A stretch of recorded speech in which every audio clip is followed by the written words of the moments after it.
Just so you guys know what you're looking at, this is the speed of light. So light leaving the surface of the sun. Oh yeah, I love this It's video. going to take 8.5 minutes to get past the Earth. It goes for 45 minutes, so I'm pretty sure everybody's going to be ready to start.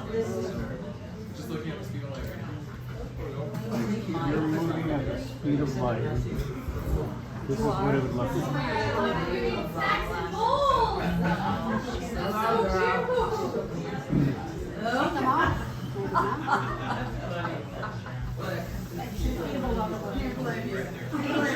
Angel, would you do me a favor? Will you just make sure that chair stays there just so I can operate the thing from the hallway?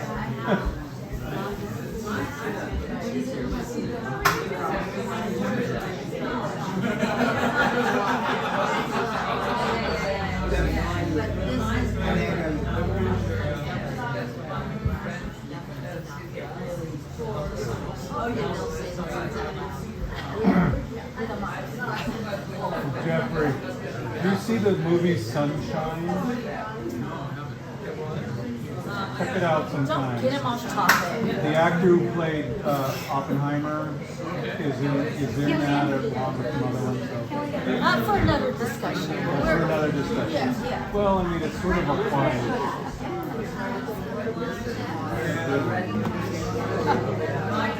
Sorry, I have to be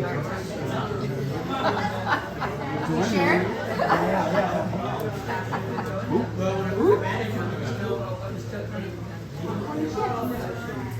Here, dear, have a chip.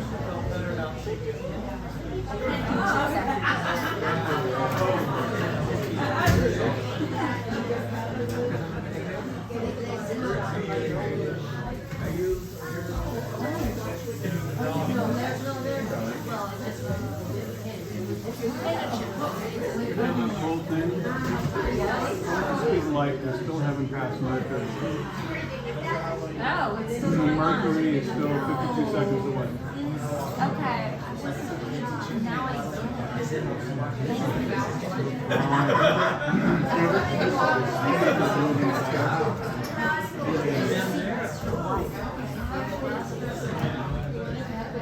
Go for it.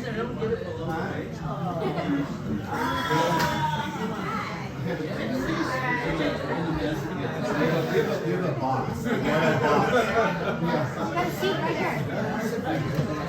For you.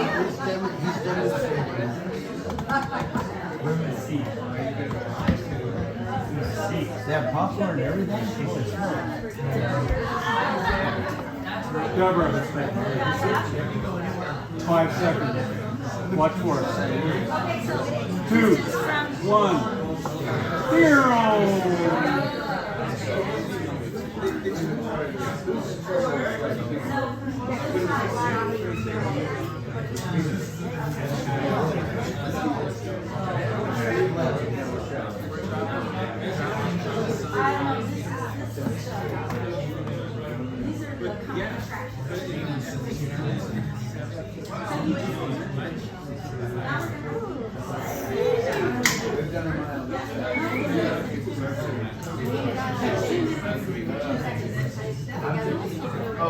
I started it.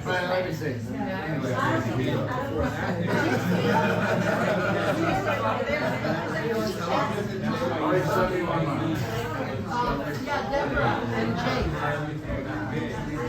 Deborah and Jake. Deborah and Jake are sitting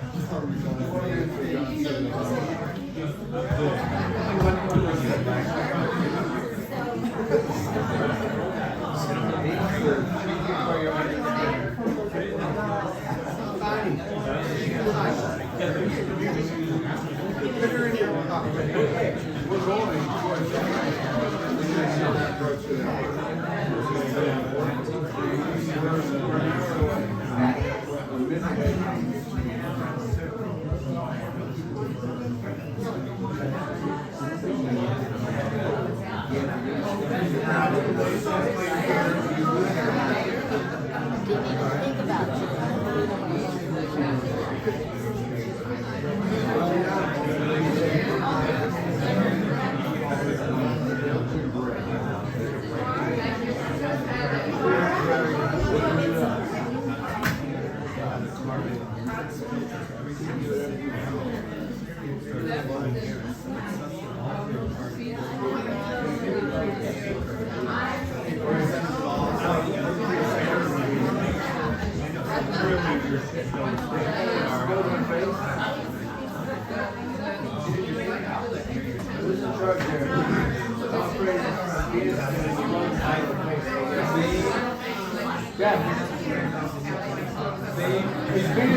explosion over a base when we get there?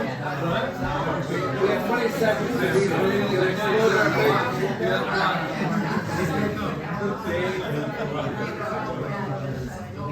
Yeah, bro.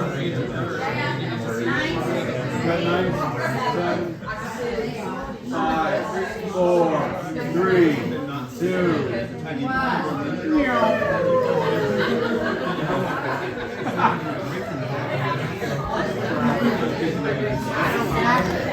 So I was originally gonna wait until we got to Earth, but it looks like everybody's in here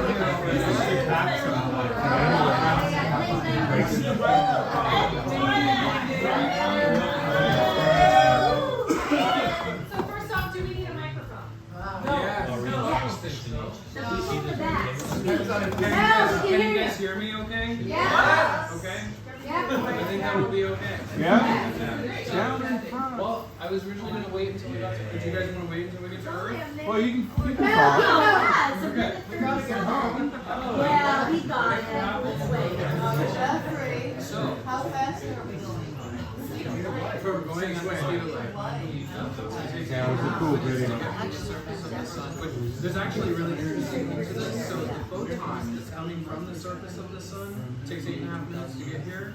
But the amount of time it took for that photon from the time it was generated in the core of the sun to the actual surface of the sun is like millions of years. Whoa. The sun is so densely packed that the photon would like jump into another photon or another atom. It would raise its energy vibration or energy level. And then when the atom would collapse, it would then release a photon, and that would happen all over the place and like very sporadic. And so it takes on average like millions of years for a photon to be generated in the sun before it even gets to the surface. And it just That is cool. Isn't that insane? And then it's, how quick is it? When From the surface to the Earth is about 8.5 degrees. Yeah, it travels at 300,000 kilometers per second or 186,000 miles per second. Because the object is moving at the speed of light, from the photon's perspective, the moment it leaves the surface of the sun to Earth is instantaneous.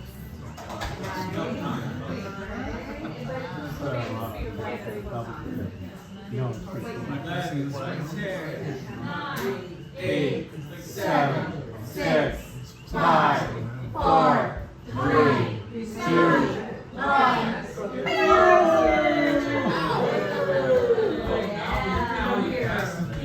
Doesn't take much to So, describe. Jeff, I want to go ahead and switch from this.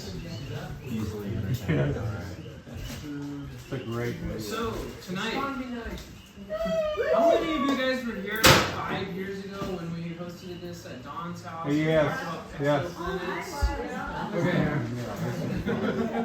So we're going to kind of go over some of the same stuff again, but with an added twist, because there's some really exciting work that's being done here in Hawaii in general, and specifically here on the Big Island. I'm going to introduce you to these wonderful people who are working with the PANOPTES project, which we'll go further into that in a little bit. But right now I'm just going to talk a little bit about what the science is behind what PANOPTES is doing, which is essentially using the transit method in order to detect exoplanets, which an exoplanet is a planet that is orbiting another star. So like when you look out at the stars at night, what we found in the last decade is that pretty much most of the stars that we see have planets orbiting them. Which even like 25 or 30 years ago, we didn't know that even one had that. So this is like cutting edge stuff right now. Nice. What's the transit method? The transit method, we're going to go into that. But She's the basically, A student over there. so the transit method is basically when a planet goes in front of a star from the perspective of the Earth, and it dims the light a microscopic amount. And we have sensors that are sensitive enough to be able to detect a microscopic,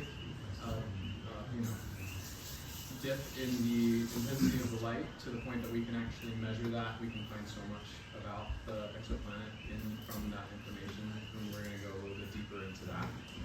So, 1992, it was the first time in human history that we ever found evidence of a planet orbiting another star at all.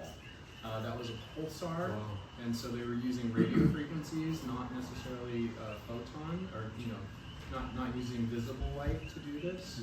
And it happened in Arecibo in Puerto Rico. 1995, the first exoplanet was discovered orbiting a sun-like star. So there's a ton of different types of stars.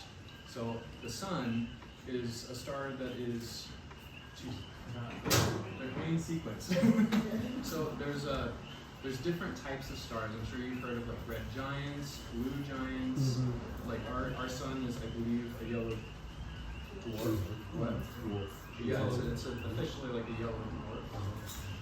And so there's a ton of different types of stars. What main sequence means, which I'm not going to go any really deeper into this, is that basically that the element that is being fused in the core is hydrogen. There are stars that have gotten through the hydrogen phase, are burning helium, and then it goes up the periodic table until you get to iron. And iron is the last element that a star is capable of producing, while it's actually behaving like a star. So if you have any questions about that, we can talk about that. There's some really smart people. So 2009, the Kepler Space Telescope discovers hundreds of exoplanets. The Kepler Space Telescope used the transit method, but it looked at one tiny little piece of the sky, which we have some images to show you exactly how much space of the sky it actually is looking at, so you can have a picture of what PANOPTES is going to address when it comes to, the sky is huge. To be able to get the amount of information, it's a monumental task to try to gather that amount of data to detect minuscule dips in light in all of the stars. So the Kepler Space Telescope got out of the Earth's atmosphere, pointed at a star, or the area of the sky, and discovered hundreds of exoplanets in just that one area of the sky. It's pretty insane. Statistically, what that means is that most stars likely have exoplanets. In 2017, it was very exciting when the TRAPPIST system was discovered, which we talked about that 5 years ago. There are like 7 planets that are Earth-like, possibly, potentially with liquid water on the surface, which I'm sure you guys have heard of the habitable zone or the Goldilocks zone around the star, where it's not too close, where it'd be too hot, or too far away, where it'd be too cold. So ongoing advancements in technology continue to reveal more exoplanets in our galaxy. So through projects like Kepler and now PANOPTES, they're finding more and more all the time. So we're talking more about that. So there's different methods of detecting exoplanets. The main one that we're going to focus on tonight is the transit method, but I wanted to just touch base on the others. Direct imaging method is a relatively new one because when you're looking at a star, the star is so much brighter than the planets that are orbiting it. Like if you think about how small the planets are compared to their actual star, it's like billions of times brighter than the planet itself. And so what they found is that they can actually put a block over they can block the light of the star, just revealing the light of the planets that are reflecting off of the star. But that's a relatively recent development in technology to be able to do that. The radial velocity method basically is looking for stars to wobble, because, I don't know if you guys know this, but orbiting bodies actually orbit each other. So while the Earth is orbiting the sun, there is also a pool of the Earth on the sun. So while Earth isn't really big enough to make a huge wobble, Jupiter, on the other hand, does. So we're an alien civilization looking at our solar system and looking at the wobble method, or the radial velocity method, you'd be able to see if you have a sensitive enough instrument that it's moving back and forth, and you can use that to try to find exoplanets. And then the transit method, the one that we're going to focus on tonight, which is pretty straightforward. The hardest part is there's so many stars out there that the orbital plane of the planet has to be in direct alignment with the Earth. So that's the biggest issue, because statistically, not the majority majority of the stars out there won't have an orbital plane of planets that are directly lined up with the Earth.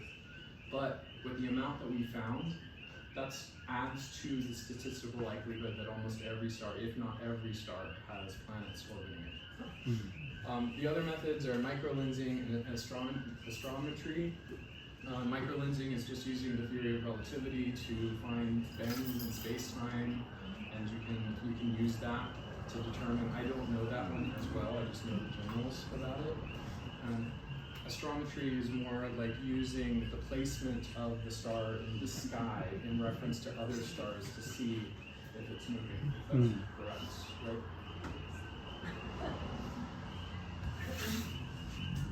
Okay, yeah, so you guys can read this. It's just about the discovery of the first exoplanet in 1992 with the radio telescope. You can go ahead and move on. So, this is just a better description of what the...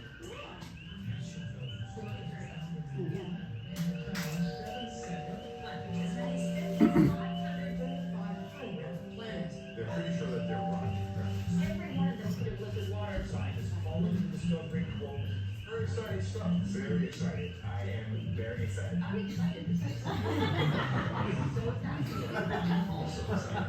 But I've always wondered how people find Also these little exoplanets from trillions of miles away. And how could they possibly figure out anything about them, their size, their composition, if they'd be a nice place to live? Well, here's how.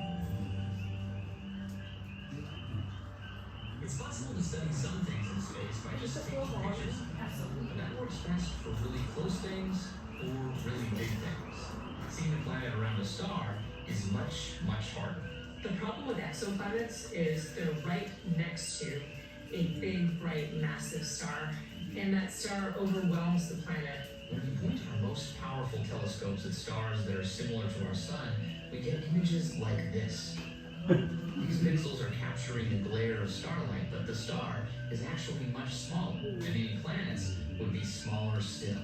For example, if our sun were the size of this ball, the Earth would be this big. If we're talking diameter, the Earth is about 100 times smaller than the sun. And the light reflecting off it is 10 billion times dimmer than the sun. So of course, it would get lost in the glare. It's like looking for a firefly next to stadium floodlights. In the 70s and 80s, astronomers set out to find a way around this problem. At that time, everyone was excited about finding intelligent life. They launched 2 interstellar probes that carried messages for aliens. Giant radar dishes started listening for voices from outer space. And ET became the highest grossing But embarrassingly, scientists had yet to find a single planet around another star. They had a pretty clear wish list. First, just confirm the existence of a planet. Second, find the size of its orbit. We'd really like to know the distance from the star so we can understand how warm the planet is. Is it a boiling hellscape too close to its sun, like Mercury? Too distant, like Jupiter's frozen moon, Europa? Or just right, the kind of place that could have liquid water? Third, it would be nice to know how dense the planet is. Is it a giant planet like Jupiter, made mostly of hydrogen and helium? Or is it one of the prized rocky planets that's mostly heavier or dense material? And most of all, but hardest to do, we'd like to find gases in the atmosphere that might be associated with life. Oxygen is a fantastic biosignature gas. Our atmosphere is full of it, thanks to plants and photosynthetic bacteria. And if there were an intelligent alien civilization looking back at us, they'll be suspicious that something is here. It won't be our city lights or the Great Wall of China. It will be oxygen, actually. So the goal was to find a planet, describe its orbit and its density, and search for signs of life, all just by looking at this. To detect or study an exoplanet, we have to work with the star. We sometimes think of our solar system where our sun is a fixed point, and that all the planets are orbiting the sun. But a correction to the picture is our sun is not exactly fixed. The sun pulls on the planets, but the planets pull back. The planets and sun are orbiting what we call their common center of mass. And that makes the sun wobble back and forth. A huge planet will make the star wobble a lot, and a lower mass planet will make the star wobble much less. We just had to wait for technology to get sensitive enough to pick up those wobbles. In 1995, Swiss astronomers announced that a star in the Pegasus constellation had an oscillation that repeated every 4.23 days. With just those data points, the basics of how gravity works, and Whoa, whoa. Zoom in on it. miles away from the star, carrying it really close to the oscillation. It's about the size of Jupiter. Soon the model method was turning up dozens of planets, and at the same time, revealing their distance from their stars. But this method couldn't deliver the precise mass or size measurements needed to calculate density. Luckily, there's another way we can indirectly detect planets just by staring at their stars. So some planetary systems are aligned just so, such that the planet goes in front of the star as seen from our telescope. A so-called transit. And that's fantastic, because we can monitor the brightness of the star and look for a tiny, tiny drop in brightness. That might mean the planet is going in front of the star. Our Jupiter's transit signal on our sun is 1%. Here's what that 1% drop would look like in our view of a distant star. Pretty hard to see. So for our Earth and Sun, it's about 1 part in 10,000. In the 1980s, no one knew how to detect a change that small, and most astronomers concluded that this so-called transit method was not practical as a primary detection technique. It's very rare for a planetary system to be so perfectly aligned that we can see the transit. So we must monitor lots of stars, tens of thousands or even hundreds of thousands of stars at a single time. And of course, just seeing one drop in brightness isn't enough. You have to wait around for a second transit to know how long the orbit takes. If you were looking for Earth, that means you have to wait for at least a full year. It's hard to find long period planets with the transit method because you have to be staring at one place for a very long time. But as before, it was only a matter of time. In 2001, a research team was watching 5 billion stars in the neighborhood of Sagittarius, and they picked up a dip in the brightness of this one. Luckily, they didn't have to wait around long for a second transit, because the planet they found shot around its star every 29 hours.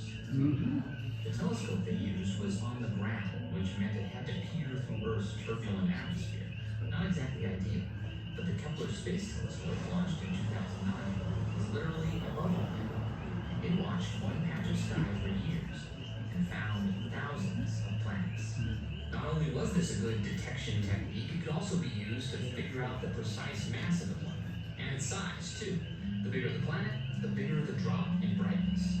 And with those elements, you could finally calculate density. So far, we've found nearly 5,000 planets. Hundreds are likely rocky worlds like Earth, and dozens of those seem to be in the habitable zones of their stars. Incredibly, the question has shifted from do any stars have planets to do any stars not have planets? But we're still looking for signs of life. How? Well, back in 1999, Sarah proposed a way to investigate the gases in exoplanet atmospheres. When that planet goes in front of the star, some of the starlight shines through the atmosphere. Different gases in that atmosphere will absorb different wavelengths of light.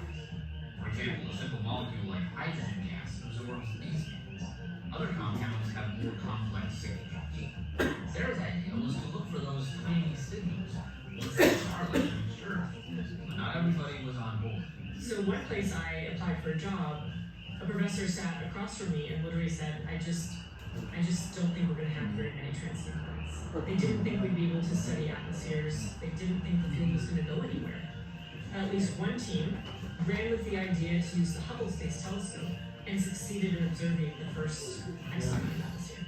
Unfortunately, it looks like this technique works best when the star is small and the planet is big. Earth-sized planets transiting sun-like stars have such a tiny signal, and their atmospheres have an even tinier signal that we may never be able to observe.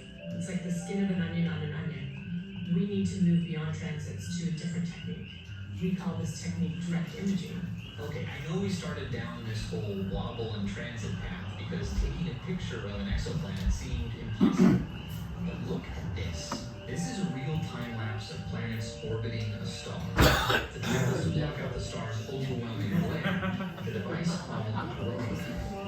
Now this view is only possible because the planets are A, really huge, Being really far from the star, here's our solar system for comparison. And see, they're all glowing red hot. We want to make direct imaging better and better, so we can move down to smaller and cooler planets. And to do this, we have to go to space. To get Okay, so they're going into direct imaging, which is not something that the PANOPTES units can do, and I kind of just want to really focus mostly on the transit method. So I'll share the link to that video if you're interested in seeing the rest of it, but we have the ones in the amount of time, so I just wanted to move over. So far, we can be your whole name. so far, humanity has found over 5,000 exoplanets just with the technology that we have now. In that one spot. In general, this is in general. So like the Kepler Space Telescope just looked at one spot, but with the help of these PANOPTES units, they've had more access to more of the sky, because rather than trying to have one really big expensive unit that can only look at one part of the sky, the logic behind it is to break that down into a bunch of smaller, less expensive units that can cover a larger piece of the sky and gather more data. And while the data might not be as detailed as a really large telescope, the smaller telescopes, you can just add more data to it and find those light curves in that data. So, let's see where I am here. So, we're basically talking about light curves, and so you guys all understand what light curves are. So light curve is, the brightness is the y-axis and time is the x-axis. And so if a star is this bright and then it has a dip for an amount of time and then goes back, that's a signature for a potential exoplanet. Because of the transit. Because of the Something transit. right in front of the stars. Okay, this is just going to describe that with a video. It's only like a couple seconds, so.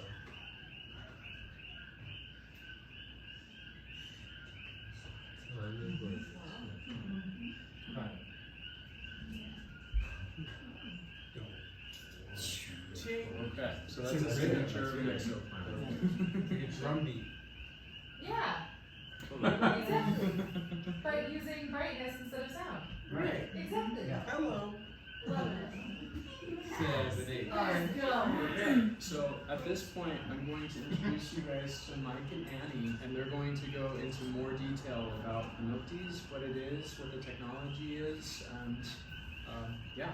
And why it looks like Wally. Alright,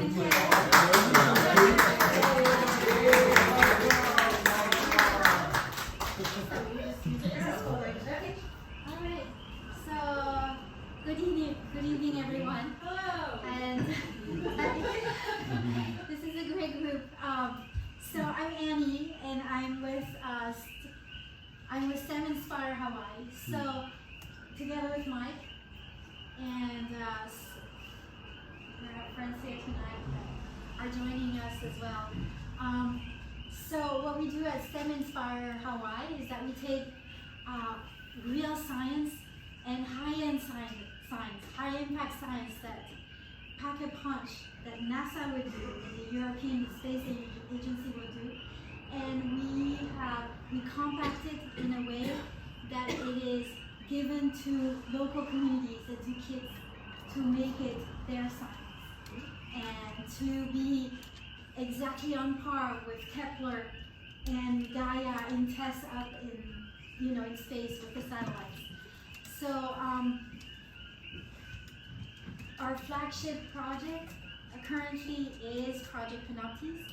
It is an exoplanet research tool, and we are currently finishing a proposal with Breakthrough Initiatives in Europe, which was founded by Stephen Hawking, and which is led also right now by the widow of Carl Sagan. So, and we're going to be part of her Breakthrough Watch, and the goal is to have PANOPTES built by kids and by communities in remote locations, in the indigenous locations all over the world, in the Pacific, but also Africa, Asia, and all over. So we're looking forward to this. So Project PANOPTES, it's an acronym. Basically what it says, it's a small midget little instrument that costs less than $5,000, not 600 million like other contraption, but does exactly the same science. And it's also referring to Argus Panoptes, the Greek monster who had eyes all over himself and could see everywhere in the world. And yeah, he could see all things. And the goal for Panoptes is to create a global network of these instruments all over the planet. So we can see everywhere simultaneously in one direction, the other direction, the southern hemisphere, in the northern hemisphere, and to efficiently discover exoplanets. So the goal with this, and I'll talk more about this, is that not only is it led by communities, it's going to be, taken to places where the kids and the uncles and the village elders are going to take ownership of that, but the goal is also to discover smaller planets that are further away from their sun, their stars, and which could be more habitable, because a lot of those planets that Jeffrey talked about, these giant balls, Jupiter-like balls, are very close to their suns, to their stars, and sometimes they orbit their stars in just one day. Jupiter takes about 13 years, is that correct? Mhm. To orbit its star, the sun. Well, some of those planets are closer, they're bigger, and they take just one day. Imagine this. So, the goal is to place them all over Hawaii. We have a few here. Unfortunately, some of ours, Mike, you can tell them about Mauna Loa and what happened to our units up there. We were doing great on Mauna Loa, and for some reason the lava cut off the road and melted the telephone poles. Oh. We're trying to get those 3 back up and running. And sometimes, we all get to fight with lava. So the plan is to have them built all over the islands. Thanks to Jeffrey, we're going to be able to accomplish that. And we're still looking for homes for them, because unfortunately we can't really place them on the mountain anymore because of sensitivities. And from there, we want to build them all over the world. Currently we only have 26 units after COVID that are around the planet. That basically the kids here in Hawaii will train the kids in Africa first, and in Asia and South America and elsewhere. They will train, the kids will train those young people overseas to build their own. So they will also take ownership of the teaching. Yes. Why is Canada not represented? Because they have a lot of space in there. They don't see any Google eyes. Do we have a Canadian member? No. What happened? I understand Russia. Yeah. I apologize for that. Okay, well, maybe make some I'm just wondering, Yeah. But believe it or not, I can tell you the astronomy class I got working with these folks, because my part of the job is fielding all this stuff. Believe it or not, the astronomy community wants this as far south as possible. Oh! Because when you go out and look at night, you see Wait, who are you? one They said my name 3 times, but there's not a grid. By the way, people like her voice much more I than know. mine. I'm Mike. So anyway, when you come out, you'll see the Milky Way. And if you want to go for the biggest bang for your buck, you want to put as many eyes on that, because what we think is a star is actually a galaxy before you grab a telescope and start looking. So we want to get as many eyes as possible on that galactic plane that we call the Milky Way. Right. And so further south, or equator is better. Yes. Yes. And even if we put them here, what they really want to do is orient them to the south. You might have a good view of the ocean this way, but the sky they want to see is over there. So that's the piece you got to juggle back and forth with. But there is a method to the madness. We got links in Canada and Alaska, and the astronomy people are telling me, don't worry about that. It's too cold. Yeah, you want to go to Rwanda. And I'm like, yeah, that's right. I want to go to Rwanda and not Canada. Here's better. All right. Good question. Yeah, good question. Okay, what makes a panoptes? Have another one. No, I'm just kidding. Okay. So, what makes a panoptes? Basically, we have a camera box inside. We used to have DSLR cameras, basic generic ones.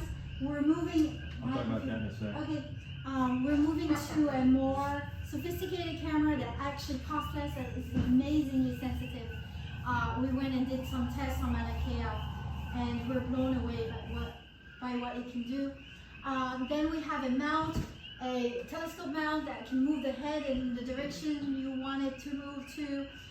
It sits on the pier and on a foundation that's about 30 centimeter by 30 centimeters, so foot by foot, so very small footprint, and a control box that you can access remotely. We'll show you that later, or you can come and look at it. But basically, that's the basics for panoptes. Here's the control box, so you have cheap electronics, Raspberry Pis, mini computers that kids can put together, and then the control box. Yeah, just keep going. Yes, Raspberry Pis. Arduino, yeah, we also have an Arduino. And this is a former camera, this is a new camera. And of course for that we need power to operate. We're looking at solar right now. We're looking for people who know solar to help us out with their expertise. We need internet to upload and download data and to remote control it, but not completely necessary. It can be also freestanding without internet, because we're going to go into Africa in places, but apparently after research they have better internet than some of us. That was actually a surprise. Yeah, they have free. That's noise. Yeah, so Australia, Africa has free internet for everybody, just as fast or faster than us. And of course, we need to have data storage because there's a lot of data coming. Yes. And if I could just throw in, somebody said it looks like Wally, right? Yeah. Okay. Our instructions for the next prototypes is keep them looking like Wally because the kids Right. love them. Yeah. But the whole world changed in about 5 years. Now, you and I, that meant COVID, right? Everything kind of shut down for 2.5 years. So we had 26 of these type of units. They're DLSR, digital single lens reflex cameras. And 2 of those in pair controlled would look at one piece of sky, and it was on a gyro stabilized mount to keep it moving slowly with the earth. And in order to get a good enough picture, these 2 cameras needed to take an exposure of 2 minutes, 120 seconds. And then they pumped that data back through and in it would go. And then COVID came. And then technology changed. Remember, we have to keep buying new phones and everything else. So what we've been testing out with the astronomers is this new replacement, which comes out of China. It's got a sensor field that is approximately 10,000 times more sensitive than the one in these DLSR cameras. Now the plate comes from America and then goes over, it's made by Sony, and goes over into China where they put it into different cameras. This was our prototype one. The next one will be even smaller. We don't need the fan anymore. Okay? But it'll take black and white pictures, and we're going to do it in pairs. Because whenever you have good news, you have to confirm it, right? You got to have the proof, show me the money or whatever. So, the difference, just to understand that in time, from what we did up on Mauna Kea, is 2 of them sitting in this box. Take a picture for 1 second. 1 second.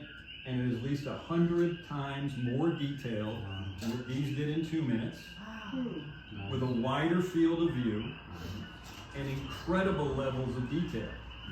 So that last little thing right there, data storage just used to be what we did. It's kind of like we had a phone that couldn't do much. Now we're talking about terabytes off of 2 of them in my yard in one night. So it takes a photo for a second, ships it over to the control box, takes another photo for a second, and just keeps doing that. So now our new challenge is the sheer data volume.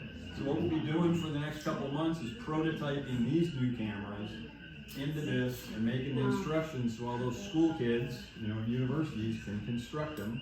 and we help them get them out there. But literally, when COVID came, we can't buy much of these components anymore. We don't sell them anymore. We've been replaced.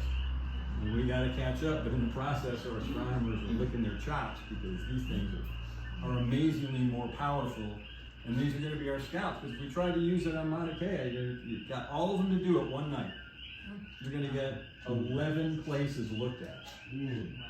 Whereas our first phase of this, we're going to field 110 of them. And then we'll still data process it at the University of Texas, down at Dallas. And that'll tell the big telescopes where to go confirm. It's kind of like making an army of scouts. And little ants are out there looking all over the sky. And then we'll get the folks on Mauna Kea to take a big look. But that's where we're going. Right on. All right. So I'm going to go to the next slide.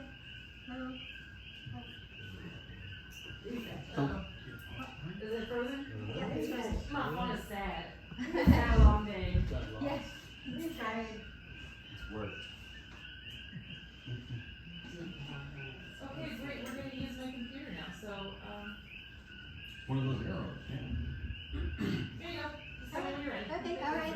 So I'll do a sign like this, and you'll know what to do. So, what makes PANOPTES unique? PANOPTES monitors lots of stars for a long time span. So it's not like Kepler where it has a few years to work. It can go on and on as long as it's serviced, and it can monitor a lot of stars at the same time. And this monitoring and having them all over the planet increases the efficiency to find more exoplanets. Alright, so how does PANOPTES work? It takes pictures of the night sky. So it takes pictures every second, and as it takes pictures throughout the night, of course the night sky is moving, right? Because we're orbiting and we're moving. So then the pictures go through a software and get analyzed and compared to each other, and light dips when something passes in front of a star, right? The light dips, and that software can actually see that.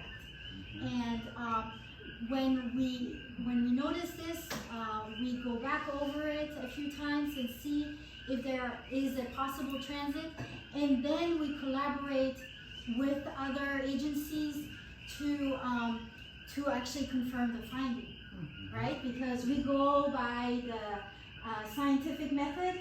You have an idea, you test it, and then you come up with a conclusion, but you don't publish it all over the world.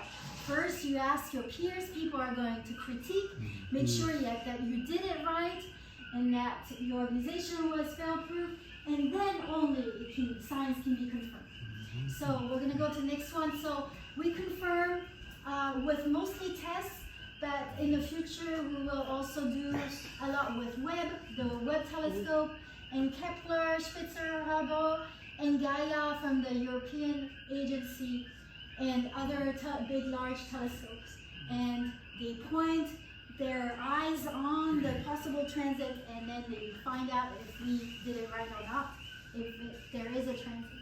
So this is WASP-33 is a planet orbiting a star about 300 light years away. So here are the blue dots made by PANOPTES. Those are pictures, and the light curves made by PANOPTES.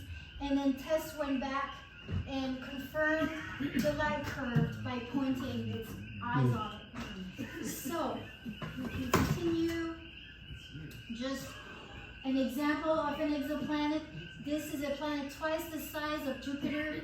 It is closer to its sun than Mercury is, and it orbits in one day. So again, it's unbelievable, right? I mean, yes. And we're going to talk a little bit about degrees in astronomy in the night sky, and I just wanted to show you how you can actually figure out degrees when you look at the night sky. Yeah. And so if you were inside the middle of the Earth, right, and standing there and imagine the Earth is transparent, when you go all around in one circle, you have 360 degrees.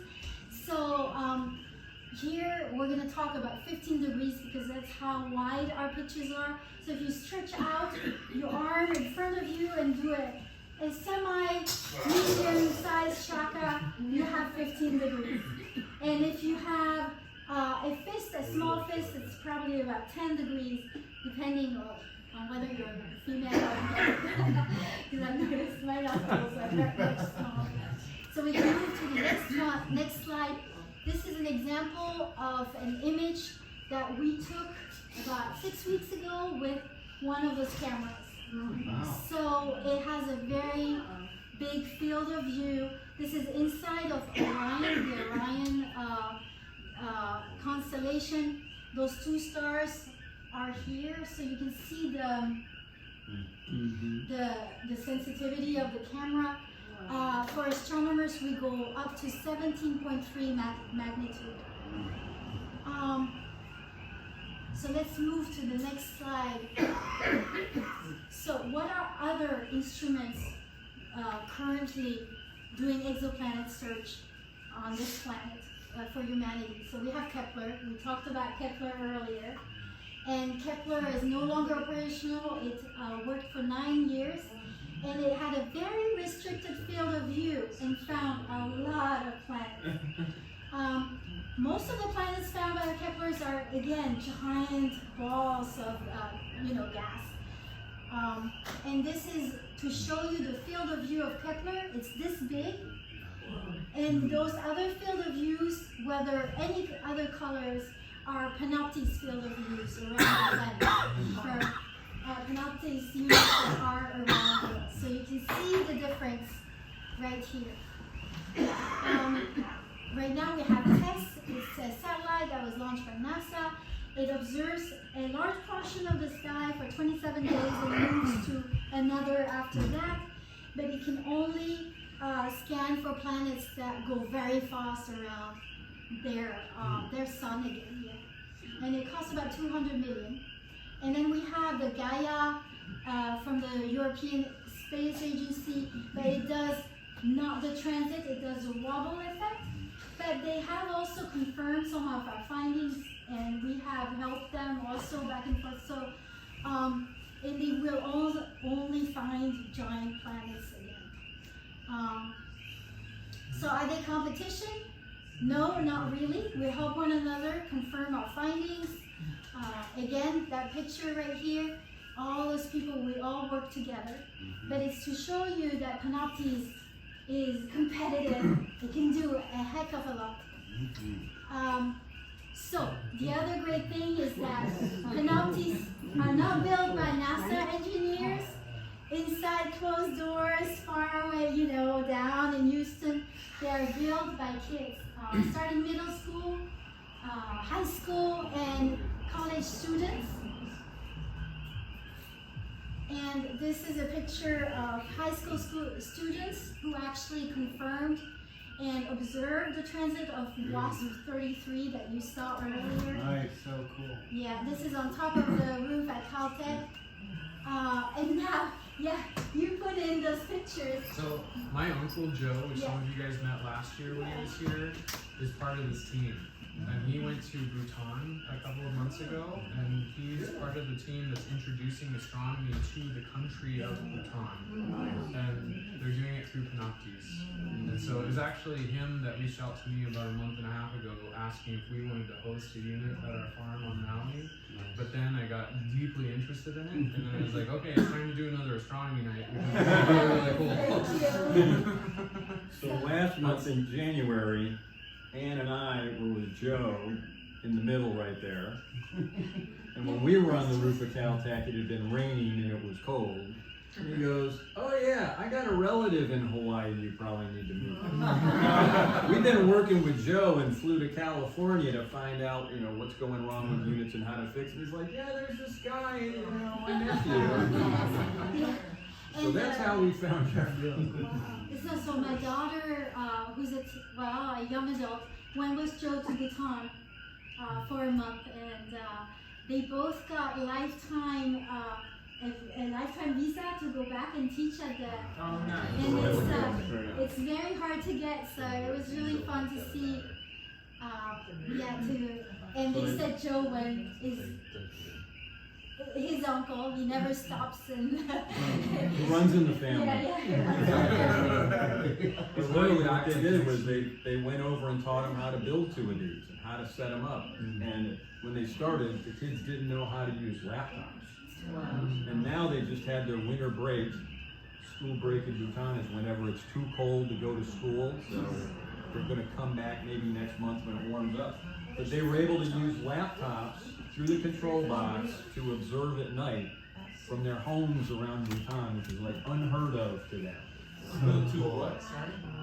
It's the kingdom of Bhutan. No. Oh, To build two of what? two of these sets. Okay. They're at the two And where's teacher. Bhutan? Bhutan It's in is Asia. Bhutan is a kingdom up in the Himalayas, and it's just like Nepal except smaller. It's not China. It's between not it's between India and China, and it is supposed to be the most dangerous airplane landing to their airport in the capital. You can YouTube it, but it's I a can hoot. attest to that. Yeah. Oh, you went there? Okay. Yeah. Wow, okay. It is an amazing place to get to.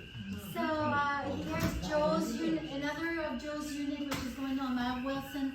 Mount Wilson is one of California's foremost telescope up in the mountain where Hubble used to reside and do his research, and other astronomers. And this is Sobit. Sobit is a Bhutanese young man. He just finished, graduated from college, and he's running the two units there.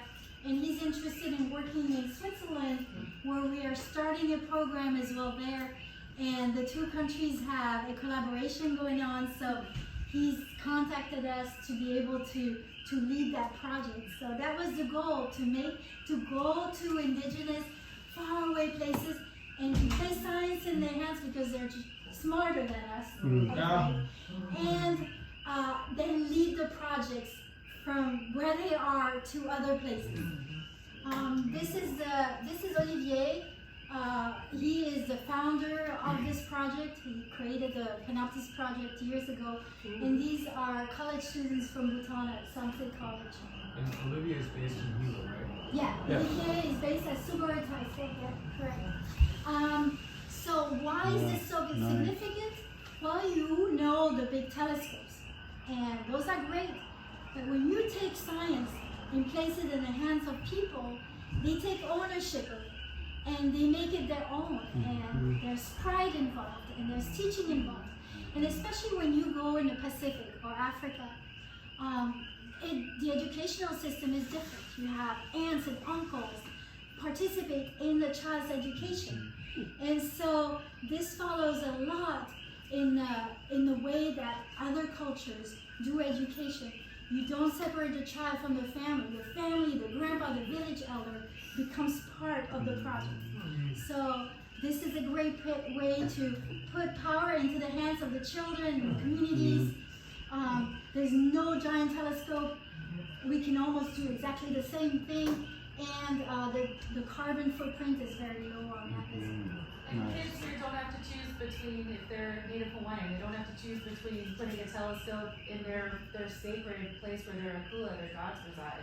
They can have a telescope in their school's backyard and make discoveries without it costing anything to their culture, which is that's really good. yeah. Win-win. Units are low cost, they're easy to build, easy to manage. There are grants also that we're working on to place those in the hands of people, and no prior knowledge is required. Alright, that's great, good start. Okay, so what we use hands-on incremental learning. So a lot of people ask, and my parents, I just visited my parents in Switzerland, and they asked, how can a PANOPTES be built by regular people when it does NASA stuff, right? And basically, if you break down knowledge into manageable chunks, you can teach anyone. Anyone can do it. And a lot of times in schools, they slam you with knowledge that is not manageable, that your brain cannot understand because it's not put together correctly. So each step is built upon the other one so that you can learn from zero to becoming a great, an engineer. So, and I wanted to use this example, the triggered fish, right? When you have family members come and visit Hawaii and you look at the words and they go, how am I going to say that? Well, you break it down. It's humu, humu, nuku, nuku, akua, right? It's easy when you break it in China. So, all right. So what do students learn? Students become very proficient at science management, project management, engineering, at electronics, soldering, putting together electronic material, information technology, programming, astronomy, photometry, data science, writing, papers, and I should have put a slide in between there.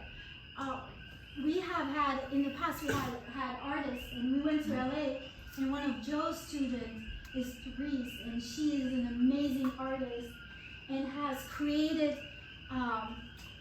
user interfaces inside their virtual reality.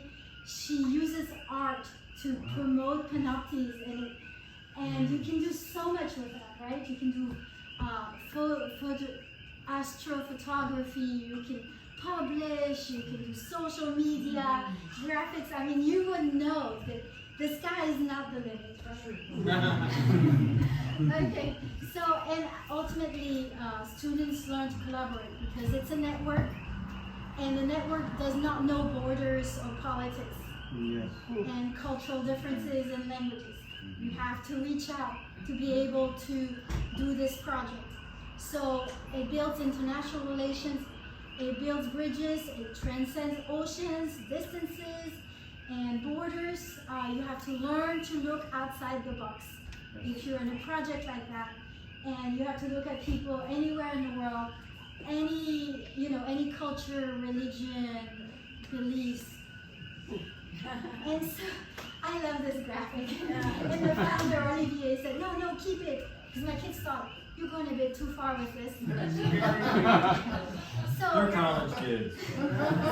So scared. So right now in the world, we have a lot of communication, misinformation, past history, bad blood, resentment, right? And division, misunderstanding. And this is PANOPTES. We're ready to brave all this and overcome all this. And I think also in Hawaii, of course, we have a little bit of some sensitivities that are ready to be, to be tasked. And PANOPTES actually is a great tool to overcome those and to build the bridges that we need to finally connect. Because at the end of the day, we all came from the same tribe, and we all migrated all over the world. And eventually, we need to. Science can be a great tool to bring people back together. Yeah.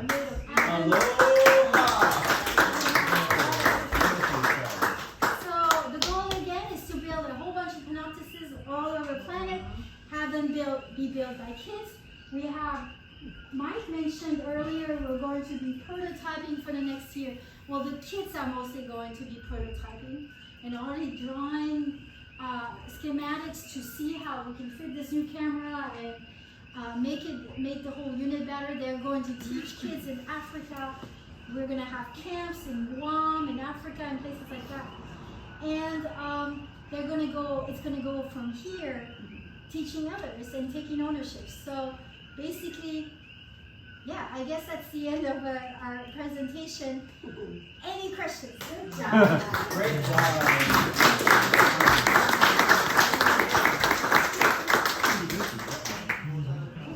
Were you suggesting that on Hawaii it needs to be on the west side? One of those units? Is that what I was hearing? So we're trying to find dry places because we both, Mike and I, we live on the east side and a bit further out, and we're having problems with our Moisture. with the moisture. Condensation. So we're It's looking for holes. easy for me to throw in a foundation in orchid land, but okay, and then it's like, okay, if I stay up past my normal bedtime, how much clear sky do I get? But it's also true down here at lower elevations on the east side of the islands, the sky is clearer. But what if you're in out elevation. in the hoi hoi down there? That's dry, right? We're looking for Lava places. lap. Yeah. So like, yeah, totally. And I mean, even down here in Lower Puna, like the weather here is more conducive to than a place like Mountain View or like. Well, what about out towards the national park? If the plans that people were allowed to put these units on and had internet and power, then that would be an option. Is But it that's expensive to participate? Because So, I don't want one. I mean, not in my house, obviously, but somebody, I'll put it at somebody else's. so there's different ways you can participate. You can participate by having a unit built by kids and host it on your land. Or you can participate by building it with a group of friends. I have a group of toddlers that are going But we need to break. We can run a grant for this, right? They can program the Raspberry Pi, right? We'll break it in more tiny chunks, and then of course the toddlers can build it. Oh, no, I'm talking 70-year-old toddlers. Oh, I see. I would love to see one at space in CU. Right? Not only would it be in a place where kids will be able to really great children's science academy space. After that, break it super too. Good point. So like that would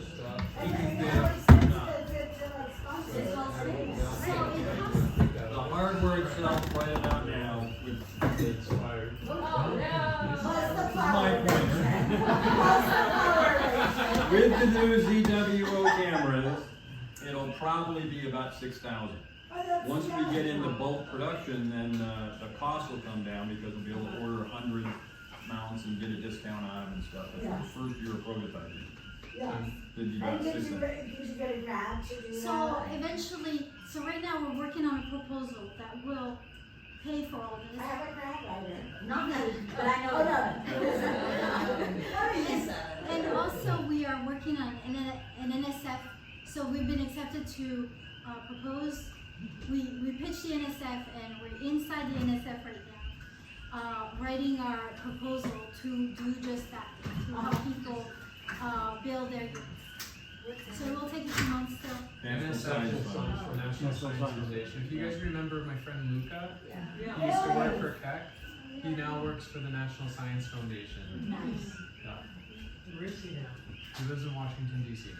But he comes to Hawaii about 10 times a year just because he's part of Jeffrey, it's an American organization. the community and working with the astronomers here and also with the government response to the sensitivities around the TNT. They're really trying to engage with it in a very conscious way with no stipulation on the actual building of it. They're wanting to repair the relationship. That's really, really beautiful. So if you could only be a kid to do this. You need an adult too. I know, I have 7-year-old I gotta enjoy my day. Jeff's Uncle Joe makes me look young, and he's in his garage with his motorcycle building this right there. So trust me, it can be done. Yeah, Joe, that you just saw in the pictures in Bhutan. Yes, I was encouraged when it said no prior knowledge. Right. No, but it's true. We're so impeded by the way we were taught and thinking that we can now learn. But actually, our human brains are all equal. When they looked at Einstein's brain, there wasn't anything different. It's just the way you learn and the way you talk to yourself. And you know, confidence it's all in the confidence and the breaking down into chunks. And if I can do it, then anybody can. That's normally my line. No, I was going to say that one. No, but you know, one of the pieces on there, matter of fact, I was just looking at it going, oh, we just learned that we can take that off. It used to be one of the most complex things we would tell people they needed to do was you might have to do soldering under the engineering part. No, in the 5 years since COVID hit and everything else, now that you reorder the same parts, there isn't even any soldering. All the stuff you do on other circuit boards. Yeah, it truly is. Now it's just different circuit boards. I have an adult daycare. I want to do a sponsorship. Crap day. I was just wondering, when the students are using the equipment, and the data is going to some central Yes, place where very smart people are interpreting that data. How do the kids get to know what it is that, how do they see the data? How do they understand what it is that they're accomplishing? Like, what's the feedback for them? Is there, paper like this that they get to see? Do they get reports? No, so originally they did not have access to the data. Now we're changing this. They have full access to the data, but not just the data from themselves, but the network's data. And how do they have that? So they can download it. And right now, because the data is so big, because this camera is so powerful, we need to figure out a system to be able, it's so big, the data. Actually, a few days ago, we were in Switzerland at CERN, and we found out that our data would be bigger than the CERN. The volume of our data with PANOPTES will be much bigger than the one at CERN. So right now, this is our biggest problem, the data, to be able to manage it and for everybody to be able to download it and for those kids to have ownership of that. So the proposal that we're writing stipulates that the kids will see their data. They can retrieve the data and do research on it and write their own papers. And those papers, the goal is to write papers with their findings, not just on exoplanets, but also there's a lot of other research they can do with the PANOPTES and publish those, write posters, write to conferences, and participate in that, just like any other scientist. And it's been done in the past, and we want to continue with that, but make the data even more accessible. And that's a big goal everywhere in the world right now, to have the data open to everybody, and to take ownership of that. How does the word PANOPTES mean? PANOPTES? Yeah.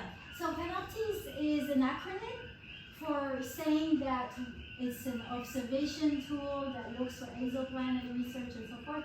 But it really refers to the Greek monster myth, who had the one with all this. Yeah, it had eyes all over it. Eyes. Is it ice? So what? Many eyes everywhere. Okay. PANOPTES. So let me tell you the dirty truth. In the United States government, what routinely happens is, you're like, where'd this name come from? And they always answer, well, it's an acronym. What you do if you're the guy working late at night stuck with the project is you figure out what you want to call it. Then you figure out a way to make those letters into an acronym. So PANOPTES was this Greek god, and no one's going to know that. You take PANOPTES and you come up with the right words. So I can tell you, there are 2 military programs that ran long after I left, and it was me making stuff up in the middle of the night on the 45th cup of coffee. Oh yeah, we can use this. And the next day you just brief it to all the senior people, and they go, oh yeah, that's good. Okay, yeah, it's an acronym. All right, good job, Mike. Good enough. And then it stays there for years.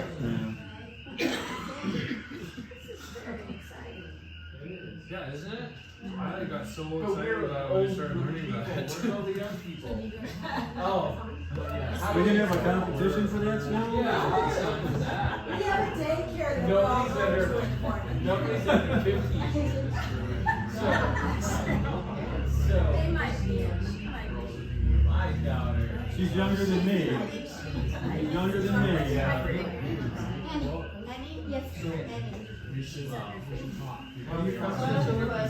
Yeah. And all the telescopes. Yes. All the telescopes have to be on the mountain top because they're above, the atmosphere of the weather and all that. So how is it PANOPTES counter access? You put it anywhere. So what we get into, and this is the part which we decided not to put into this. You saw that tremendous picture, and we just take one piece of the line and blow it up. I know, you're protecting that because I did it once already. But literally, they go 2 more levels, and we do it at the pixel level. And they take every digitized pixel, and then basically do a color analysis on each one of them in every frame. And so it pours through all that. And that's how it's able to look at this huge field of view and then compare it to the same thing reduced to the pixel level taken 1 second later, and 1 second later, and 1 second later, and looks for changes. So it really does get down to the, yeah. And so it's truly running through a supercomputer at the University of Texas at Dallas. And that was the one you saw in our pitch, and there was one they literally poured through the old data we had, now that we have access to this supercomputer and some new software. And they're finding stuff that they didn't find in the last 5 years, because they were doing, this was kind of a citizen science thing, they didn't have the computing power behind it. And now we're putting together a team that's got all that. But it's truly down at the pixel level, which gets to be kind of scary. It's all open source stuff, I'm sure, right? So also to answer the question, this new camera here, the red one that Mike showed you, my son, when we first got it out of the box, we put it on the railing. Yeah. Well, maybe halfway closer to our living room, which was fully illuminated, and we took a picture, 12 pictures with it, and the sky was flawless. Wow. It was unbelievable that you could do it. Wow. And it's a camera out of China in a little town near Shanghai, and they just started that as a hobby, and they're extremely useful, and they're building more of them, and smaller, and really reducing the price so that we can lower the budget even more, so that to make it more and more accessible. So the sensor is unbelievable, and we were astounded when we saw it. And if you get the folks on Mauna Kea to do it, they're not reducing it to the pixel level to just study looking for a transit. Yeah. We're not worried about the color of the picture or if it looks and makes you go ooh and ah. We're scanning all those pieces to look for changes, which is why the atmosphere is not a big issue with it, as much as you and I just look up and go, okay, is there a cloud or not? Yeah, and And Jeffrey you just pause earlier, it, and then boom, you just start pounding it and do pixels. Whereas Keck and Olivier working up on Subaru, they need detailed pictures, doing scientific analysis of a very fine part of the sky. Whereas we're doing big shots, reduce it to the pixel level, and then digitize it and just are surfing through zeros and ones in massive streams. Yeah, and you have a And 1% the atmosphere doesn't impact as much. a 1% difference in light from the previous photo, the second beforehand to the next one. In front of the star, just 1% will alert us to tell us that there was a light. So it's really more digital than it is. And for our case, it is. But then you go back to the real picture and start focusing it down. The humans then get involved to start confirming detections. And then it's getting in the business of having Keck or Subaru, Gemini or someone find it on their schedule and, hey, can you go confirm it? Yeah, and then they look at, they look then at the planet eventually and study it. And I don't know, I have virtual reality at my house. Oculus is $300, and NASA has put up so many free videos of simulation of hundreds and hundreds of planets, of exoplanets. In fact, every morning I go on my cardio bike and I put it on. You and do? for 20 months, You go to planets? Yeah, I go to, I just did the full Trappist, so all the planets we go around. And Instead of Pomiki, you're going to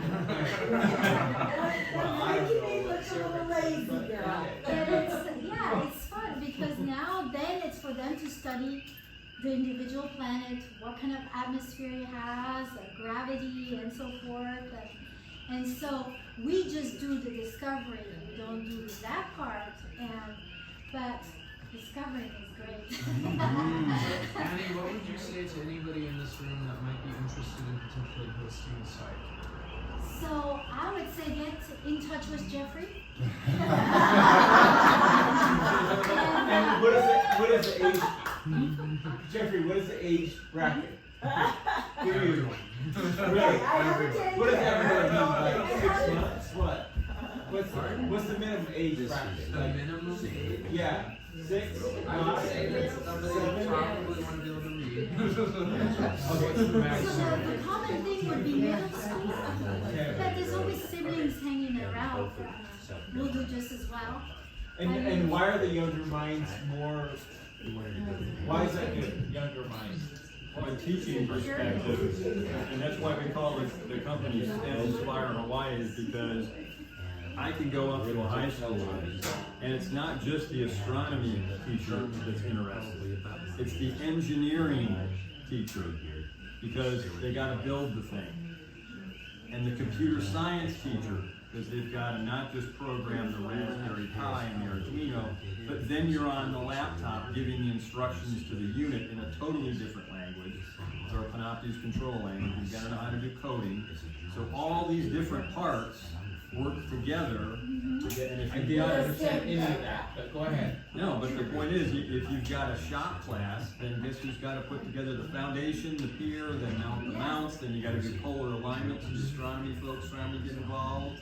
Is that like a spot builder? It depends on how you want to do it. There's several different ways to I mean, the do sky's it. not the limit. And again, I think as education evolves, hopefully, you can even, invest into younger generations, younger kids. High school wants to build one here. So you're saying like kids like 10, you say 10. So is 10-year-old? If they, I think if we address it to 10-year-old, yes. Because And there's advantages because their minds are yeah, much more open. I have 4 kids, and when I taught my older kids, the youngest one just were not taught, but listened to. So I have my younger kid who built his own computers at the age of 8. When he was listening to That's kind of impressive. It's not impressive because it's much easier than you think. You can do it. It's just, again, it's this idea that we think we can't do it. No, it's like Lincoln Logs, but for now. You and I need to. Should we do it? Should we say the plan? if you've got a good teacher, help them on it and digest all the instructions for them. If they don't, then high It's school. the community. It depends on the community and the support of the child as well.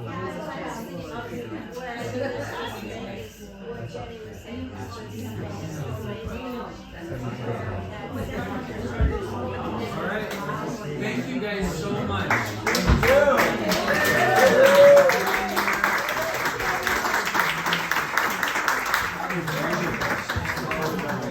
living together. It's our project. Now you No matter what happens, just sing our songs.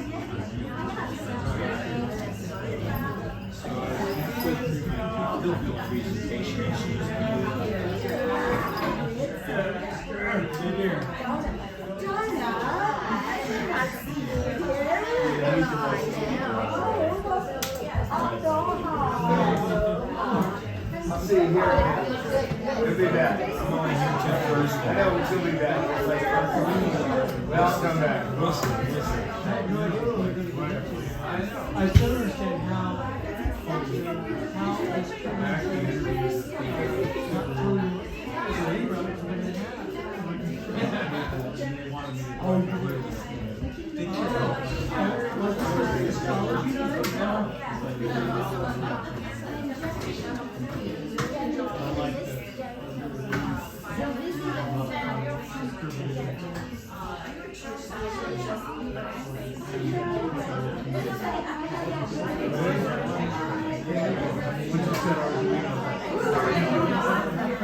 I think Linda's gonna get it done.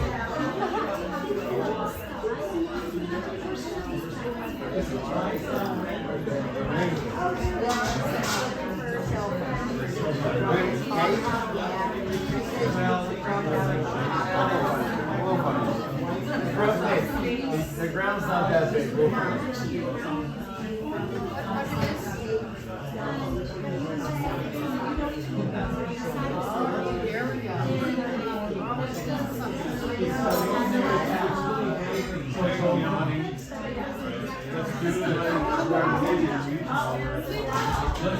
She was sitting up towards the front.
You're looking at this camera, we're gonna have smaller cameras on the van. Okay.